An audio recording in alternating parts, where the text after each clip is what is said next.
Well, good morning everybody. My name is Catherine Griffith and I am here in Elko, Nevada with NWS, NOAA, and we are here to discuss climate change and how that impacts emergency preparedness. I am here with Claire. Hi Claire. Catherine. And Peter. Yeah. And you guys are both meteorologists, is that correct? Turning to meteorologists, how do you feel that climate changing, or is it happening in our areas, and how do you think that might impact emergency preparedness? So we've seen the world population increase from around 1850 with 1 billion people to now, at this day and age, we're at 7.5 billion people and climbing, and we're anticipating that perhaps by 2050 we could be approaching 10 billion people on this planet. So it's just a logical conclusion without too much more thought that, okay, we have more people in a system, it's stressing the environment, we're doing things in the environment. Well, you've got 7.5 billion people and climbing. Of course that's gonna change something, you know? Yeah, those contributions, there's going to be some kind of an effect because of the population boom. What are we doing with our system? So just from a scientific standpoint, it's interesting to see, you know, these things, this data we can look at, and you know, we're part of an organization that measures and collects this data. So, you know, other scientists, you know, delve into it more specifically. But I think that's something everyone needs to look at a perspective. Like, we think too much of our individual selves. We think, oh, if I go in my yard, this is my property, I can go in, if I cut down all those trees and I want to bring in some non-native plants and I want to do this and that. We don't think about, you're not just the only one doing this. This is happening worldwide. And so when you're changing the surroundings, you're changing a microclimate. You're having an influence. And how is that adding up, you know, across the globe?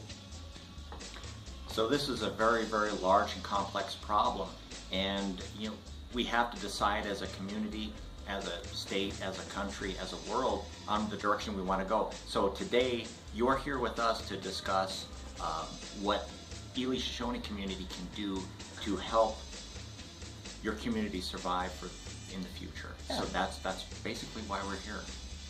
And again, it always comes back to taking action, individual action on the local level. Because when you look at the larger scale planetary thing, it's just too big for any one person or organization. So this is an opportunity again to do something right within your own community.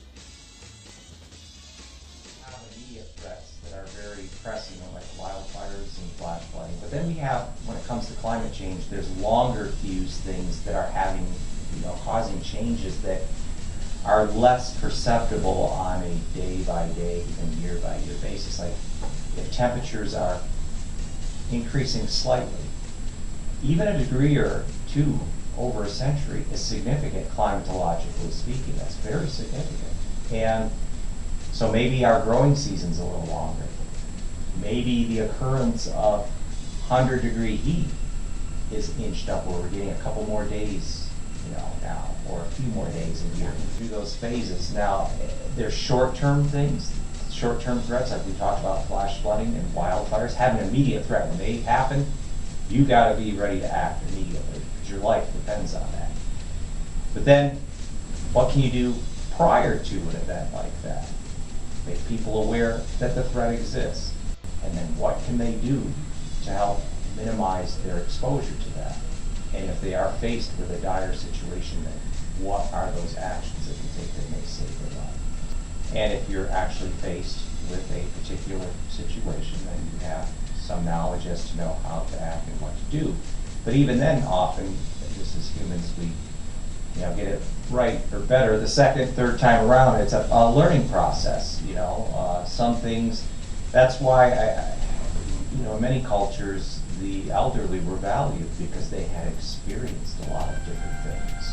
In the Native American tradition, think of the value of an elder who's lived through many seasons of weather. There would be certain people that had a really good recall and understanding. So, when you see the sky start to do this, you know this is coming, and to be able to prepare. How might having longer periods of warmer weather impact plant growth? energy use, wear and tear on things. I know the drier air, in ways it's good, but there's also some things about, there's things in the air, the dust and other particles and that get killed by the wind.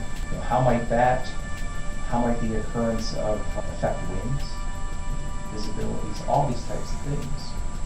If you're running an airport, are you seeing more days for visibility reduced by these factors? These are just things to consider. And we can measure that. We have been able to, the weather office, we can see trends in different sites where temperatures have increased or precipitation trends have changed. So, from a preparedness standpoint, you cannot attack the whole gamut of possible dangers. It's cost prohibitive.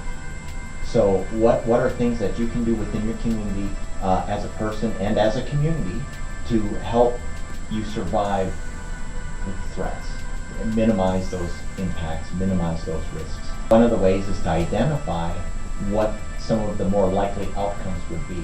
Let's say, for example, we understand we're going through a warming period. So what are those natural events will we see in the future, and then prepare for those?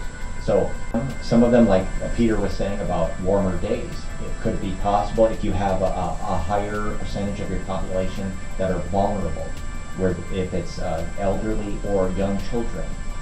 We know, just looking in Florida with the impact of Hurricane Irma, we had a nursing home that did not have air conditioning there. They tried to call the power company, and the power company could not respond in a sufficient time, and we had a little bit of a disaster there. So we understand that's an issue. Heat, not become a heat casualty. So could there be like a cooling station set up to where community members could come and get a brief respite from heat? We know that here in northern Nevada, during the day we get really warm, but at night we can cool down. So maybe people would need a 5-hour respite from the heat during the hottest parts of the day. If it's in the winter and we get more frequent snowstorms, maybe if you have people that are living far away and they're the last ones to get plowed, maybe they need to have food or water. Let's say it was the amount of snow that was received was a significant amount, and it's taking the plow crews longer to get to that location.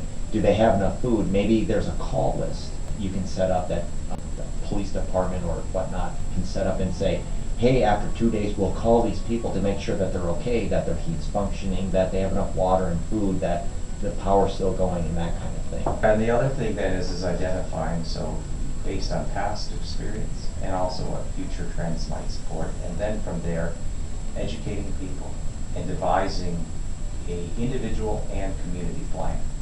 If you don't have things in place like emergency kit, or everybody, I would hope, but should have a few days worth of food in their place so that if power goes out, you're not able to pump water, whatever, you're good to go in that.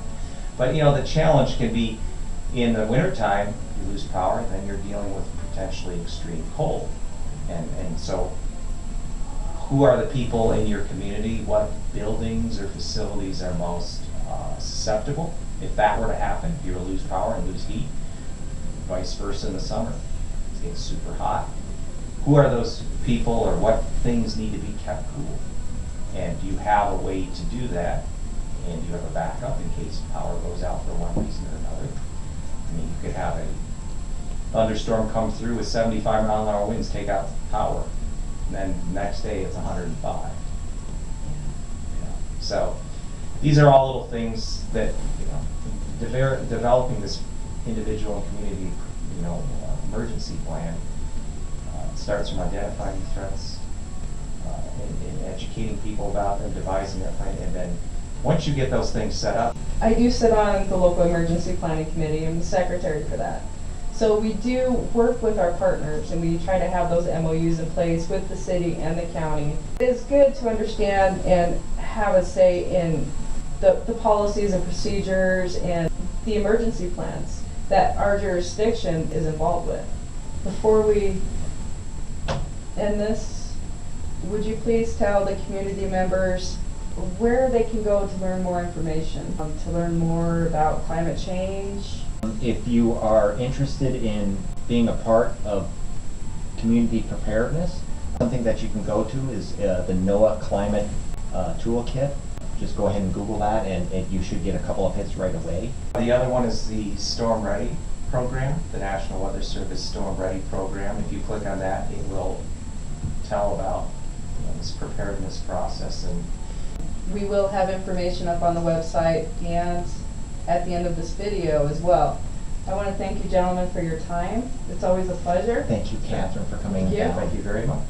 And again, I'm Catherine Griffith with the Ely Shoshone Tribe.